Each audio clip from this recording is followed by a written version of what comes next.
Welcome to the Old Time Radio Westerns. I'm your host, Andrew Rhines, and let's get into this episode. This episode is going to be Challenge of the Yukon. Original air dates January 11th, 1950, and the title is Red Devil.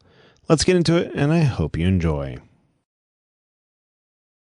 Now, as gunshots echo across the wind-swept, snow-covered reaches of the wild Northwest, Quaker Puffed Wheat and Quaker Puffed Rice, the breakfast cereal shot from guns, present the Challenge of the Yukon. It's Yukon King, swiftest and strongest lead dog of the Northwest, blazing the trail for Sergeant Preston of the Northwest Mounted Police in his relentless pursuit of lawbreakers. One king, one husky. Gold discovered in the Yukon. A stampede to the Klondike in the wild race for riches. Back to the days of the gold rush with Quaker Puffed Wheat and Quaker Puffed Rice, bringing you the adventures of Sergeant Preston and his wonder dog, Yukon King, as they meet the Challenge of the Yukon.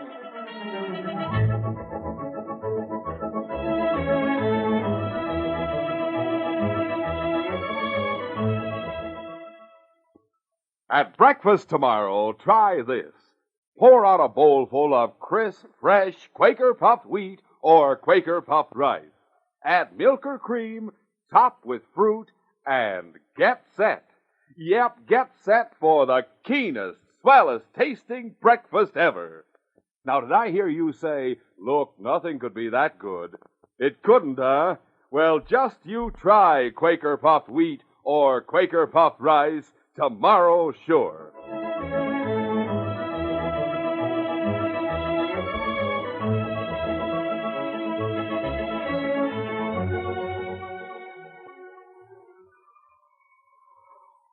Niku sat on the floor of the igloo facing the sleeping bench and watching the stranger as he talked with his uncle, Kulak. This was the first white man the Eskimo boy had ever seen. Wonder was in his eyes.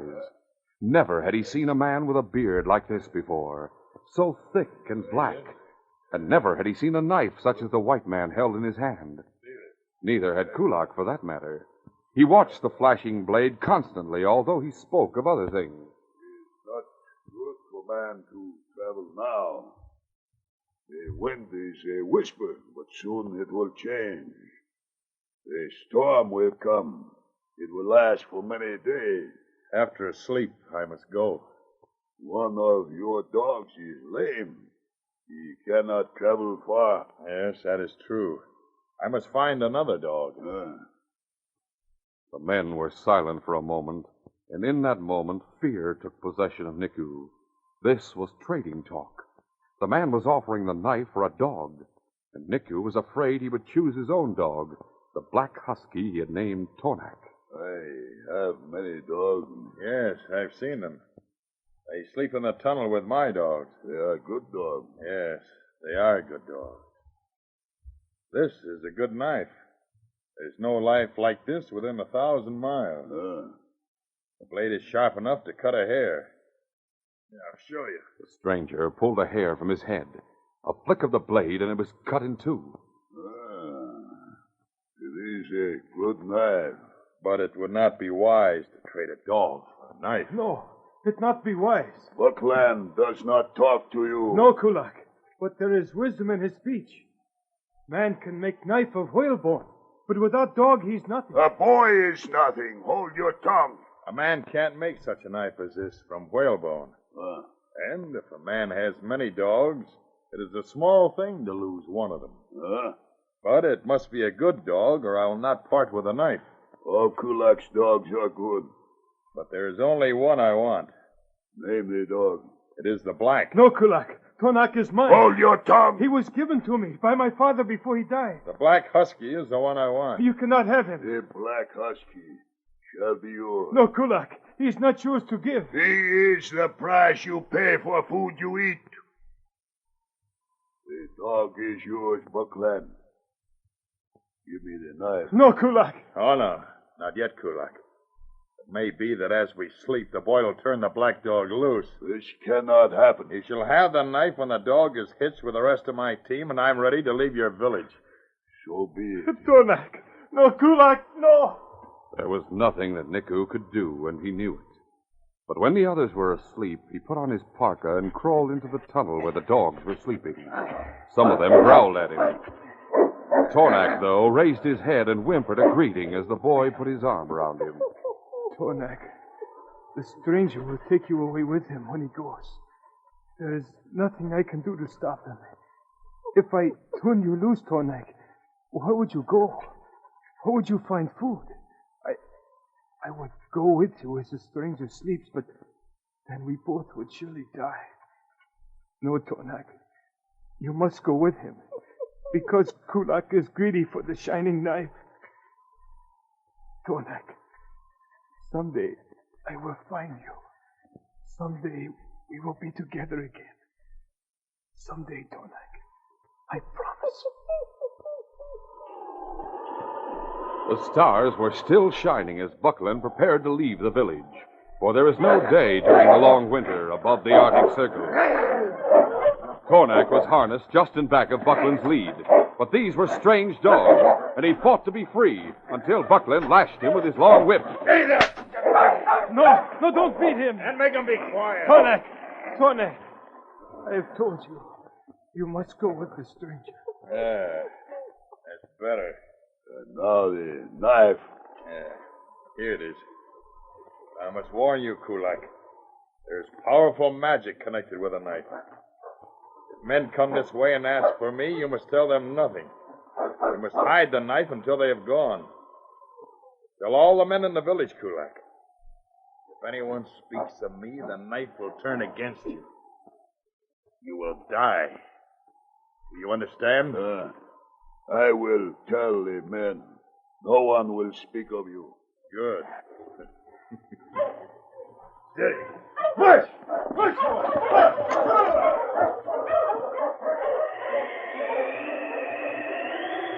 Kulak was right about the change in weather. The wind from the north became a gale, and no one in the village stirred out of the igloos. But 24 hours later, Kulak's dogs began to bark. There must be someone outside, Kulak. Perhaps the stranger has come back. Oh, she. The boy lifted the skin curtain that separated the large living room of the igloo from the tunnel. He crawled through it and out into the storm. A traveler, but not the man with the beard. Where's your chief, son? My name is Niku. I am nearly a man. Oh, I can see that now, but tell me where the chief lives. This Kulak's house. He is brother of my father, and head man of village since my father died. Good, I want to talk with him. It be well for you to unharness your team, bring dogs into tunnel. It's not possible to travel in this storm. It's possible, all right, but I guess we could use a little rest. I will help with team. Good. What you call your lead dog? King. Oh, he wishes to be friends with me. He likes to be friends with nearly everyone. But how can he be good lead dog if he is gentle? He isn't always gentle. The other dogs obey him? Yes, without question. He settled that a long time ago. Oh, all your dogs are good dogs. Yes. Good dog is a fine thing. My dog was called Tonak. Huh? But he is gone now. He died, Nico? No, he's gone. Come, I will show you the way. Come on, boys. Inside the tunnel where you can warm up. Your dogs will fight with Kulak's dogs for a little while. Oh, I don't think so. Nico, you stay here, King. Make everybody behave. Oh, it is a wonder. Even Kulak's lead obeys him. King's a pretty big dog. I will lift the curtain. Kulak, here is a traveler. He will rest with us until the storm dies. Give him food. A kind greeting, Kulak. You are welcome. Rest here on the sleeping bench. Just as soon as I take off my parka, it's warm in here. Kulak. What's What's the matter? Oh, my uniform. Yes, it is red as blood. Yes, haven't you ever seen a Northwest Mounted Police uniform before? No. And you don't understand? No. Well, you have heard of the Great White Mother across the waters. I'm her servant, Kulak. My name's Sergeant Preston. Whenever a man has done wrong, it is my duty to find him and bring him before the judges. Kulak has done no wrong. I believe you, but all men are not like Kulak. Let me tell you. 100 miles to the east, there was a trading post. A trading post? Only 100 miles? Yes, it was started last spring, and many Eskimos went there to trade their furs. There was also a mission where the good father doctored the Eskimos. But now there is no trading post, and there is no mission. The white men did not like our country. No, it wasn't that. An evil man came to the trading post one day and killed the trader. The good father tried to stop him, and he also was killed. The killer left the post and headed in this direction. I believe he's trying to get to Alaska. His name is Buckland. He's a big man with a black beard. If you have seen this man, you must tell me, Kulak. It's the wish of the great white mother across the waters. Have you seen him? No. We have seen no traveler from the east but you. Kulak. Why do you stare? Give Sergeant food. Yes, Kulak. Here is food. Oh, thank you, Nico. I will feed your dog. That's fine. You will rest here, Sergeant. For a few hours, and I'll have to be on my way again. An hour later, everyone in the igloo was asleep with the exception of Niku. He crawled close to the sleeping bench and touched the sergeant's shoulder. Oh? What is it, Nico? I must speak with you. Come with me outside. All right, Nico.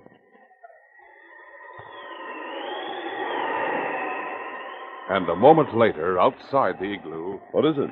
The man with beard. He is evil man? He's very bad. I knew that when he beat Tornak. You knew? You've seen him? Yes. He was here space of summer day ago.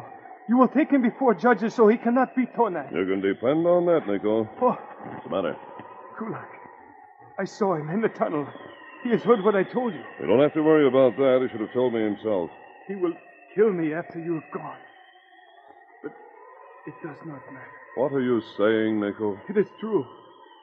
He will kill me to save himself from the magic of the knife. We'll continue our adventure in just a moment.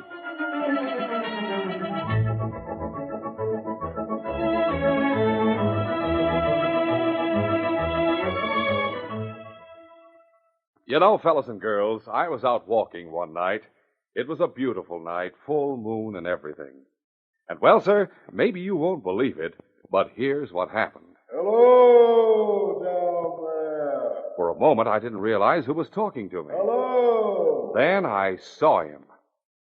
Say, aren't you... Yes, I am the man in the moon. Gee, I've often seen you, but this is the first time I've had the pleasure of talking to you. I don't talk to everyone. But why favor me, Mr. Man in the Moon? I want to compliment you About what? about giving all the boys and girls such good advice. You mean telling them to eat a good breakfast? And that nothing tastes better than delicious Quaker puffed wheat and Quaker puffed rice with milk or cream and fruit? Precisely. Well, I don't want to brag, but I must admit that wheat or rice shot from guns are exploded up to 8 times normal size to make 'em bigger and better tasting. They're shot through and through with keen nut-like flavor. They're crisp, they're tender. And what's more, I think it's important to tell all the fellas and girls that Quaker puffed wheat and Quaker puffed rice are good for them. They furnish added food values of restored natural grain amounts of vitamin B1, niacin, and iron. Good advice, that. But say, Mr. Man in the Moon, how do you know so much about wheat or rice shot from guns? We don't sell Quaker puffed wheat and Quaker puffed rice up there on the moon. I am old and wise.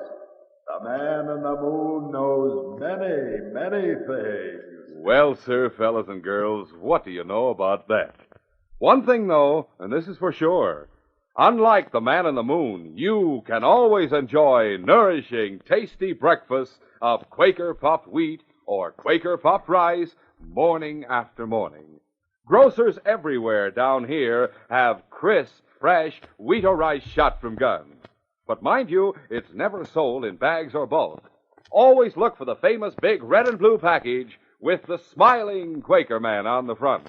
That way you're sure to get the original, the one and only Quaker puffed wheat and Quaker puffed rice.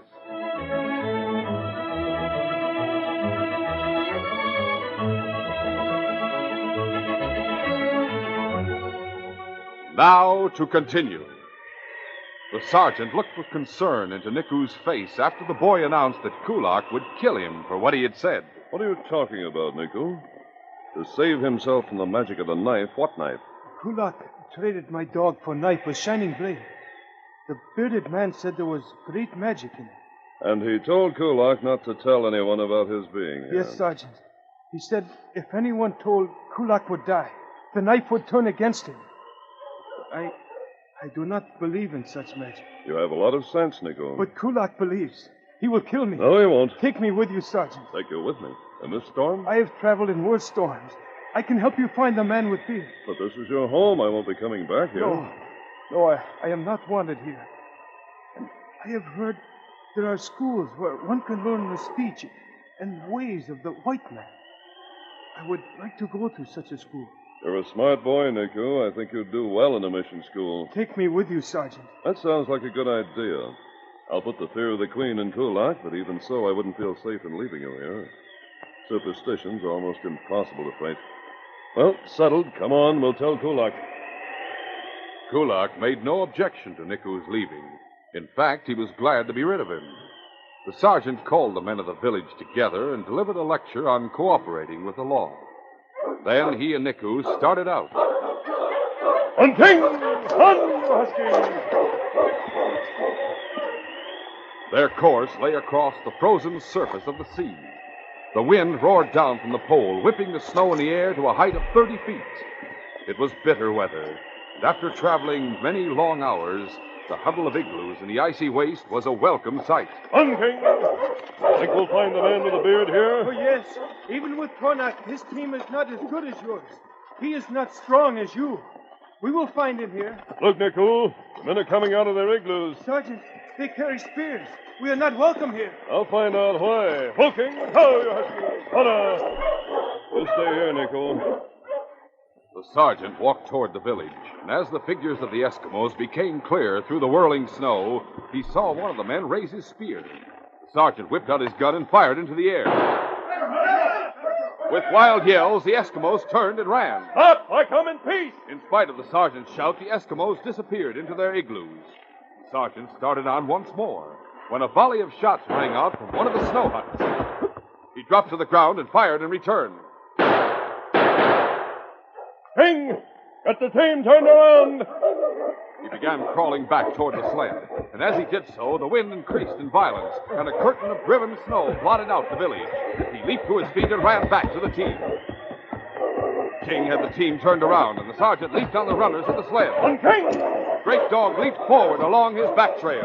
Sergeant, I'm afraid. All right, Niku. The stick that belches fire and thunder. We call it a gun. There is another in village. Yes, it must have been the man with the beard who fired it. I not see him. No, he sent the Eskimos out to drive us away. When they turned and ran, he had to shoot. Why do Eskimos raise their spears against you? I don't know, Niku. There's no telling what Buckland's been saying to them. I'm going to find out. Where are we going? Back away. We'll build an igloo. All right, on, King. The sergeant put half a mile between the sled and the village before he called out a command to stop. Okay. Ho, Husky. Holla! Then, cutting great blocks of snow with his snow knife, he quickly built an igloo. He carried his Primus stove inside, lit it, and soon the interior was snug and warm. He fed the dogs, cooked some food for Niku and himself, and after they had eaten... I'm going to leave you here a while, Niku. Where do you go? To the village. King and I. They will kill you. I'm not going to let them see me this time. The dogs will catch your scent. They will bark and tell villagers you are coming. They won't get our scent this time. We'll make our approach from the south, which will be downwind. Our scent won't be carried to the dogs, and we'll crawl through the snow, so none will see us. Let's go, King.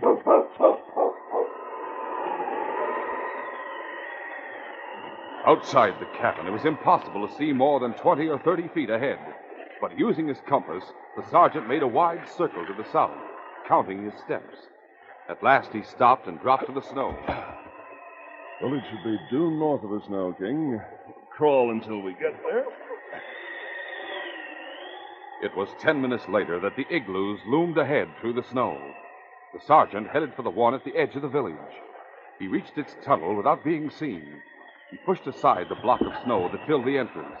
There was one dog inside the tunnel. Keep him quiet, King. A woman's voice called out. Sergeant threw back the curtain at the end of the tunnel. It was warm inside the igloo, and as he stepped inside, he opened his parka.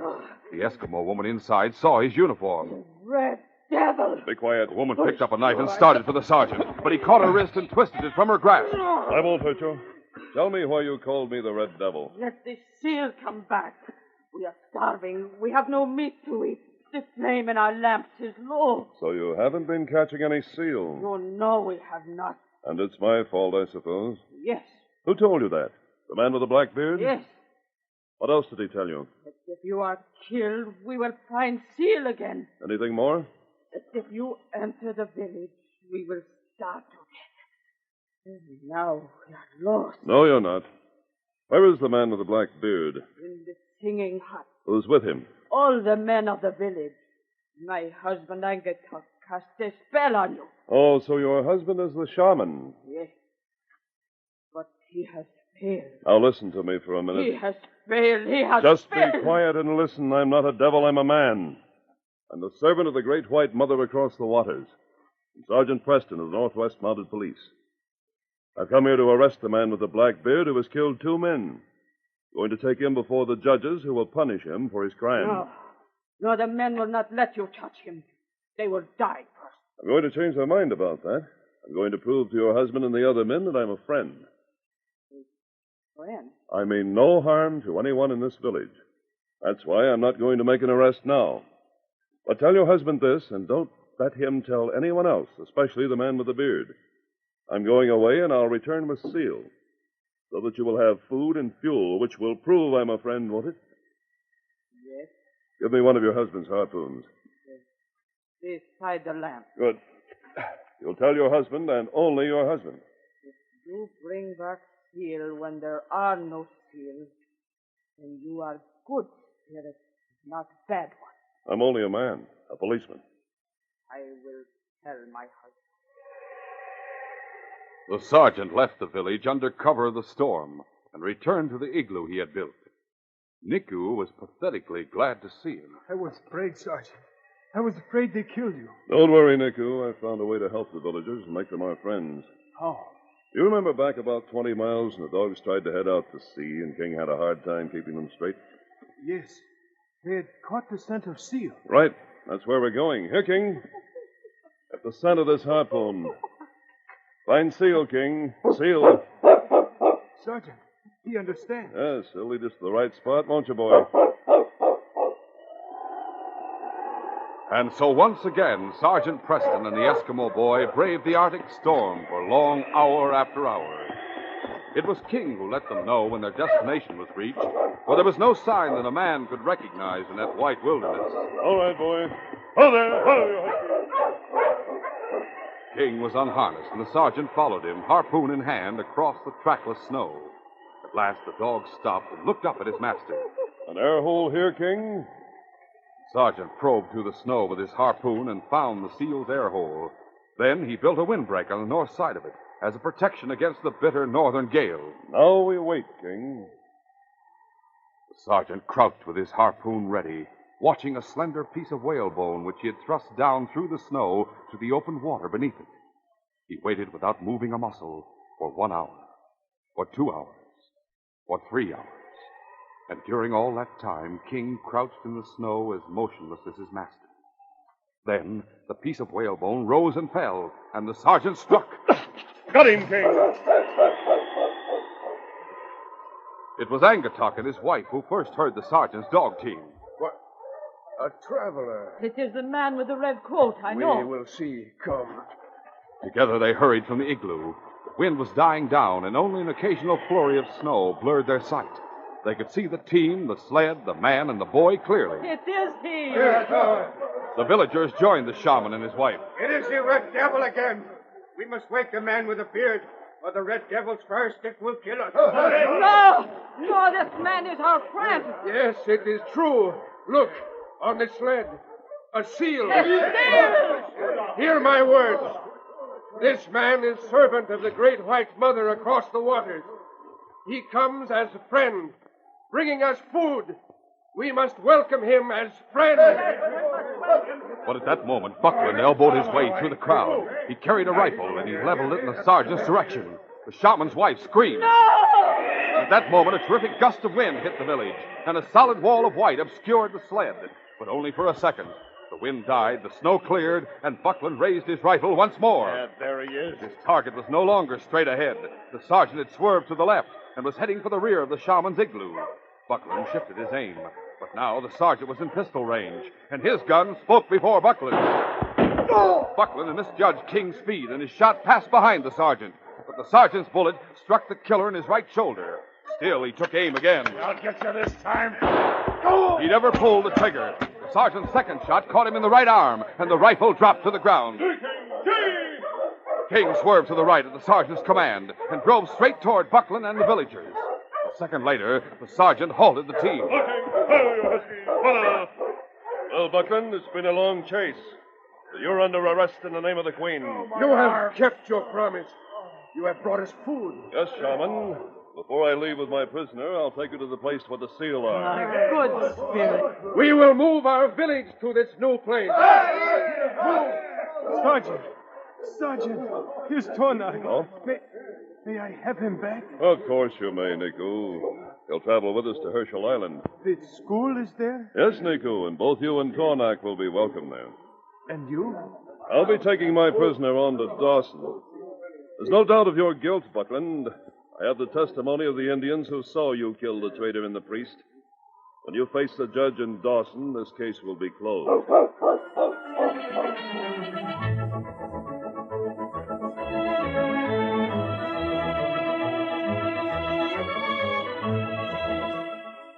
In just a moment, Sergeant Preston will give you a preview of Friday's adventure. When you get up tomorrow morning, there's nothing that'll taste so good as delicious Quaker puffed wheat or Quaker puffed rice with milk or cream and fruit. Every crisp, luscious bite has that swell nut-like flavor that hits the spot. Try it tomorrow morning. When the alarm rings, think of those big red and blue packages of delicious Quaker puffed wheat and Quaker puffed rice waiting for you. Yep, the packages with the smiling Quaker man on the front.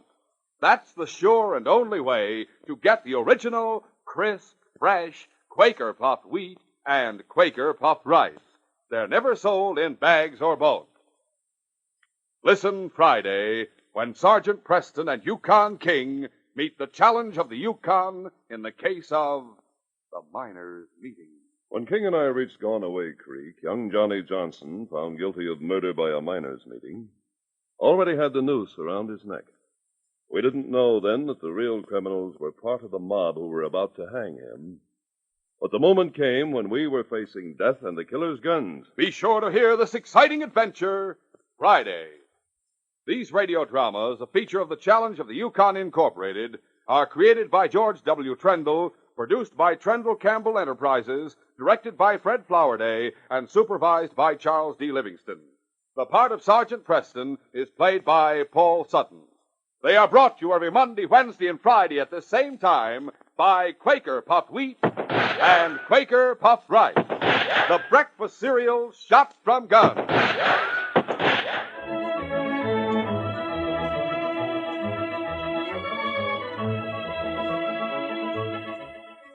Remember, for delicious hot breakfast, enjoy Quaker Oats. The giant of the cereals is Quaker Oats. Delicious, nutritious, makes you feel ambitious. The giant of the cereals is Quaker Oats. And here's why Quaker Oats is called the giant of the cereals. There's more growth, more endurance in oatmeal than any other whole grain cereal. So make your hot breakfast nourishing Quaker Oats. Quaker and Mother's Oats are the same.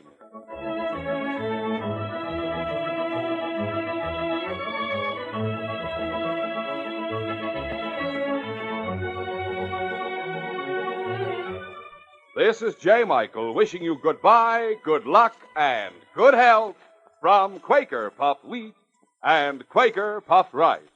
So long. This is ABC, the American Broadcasting Company.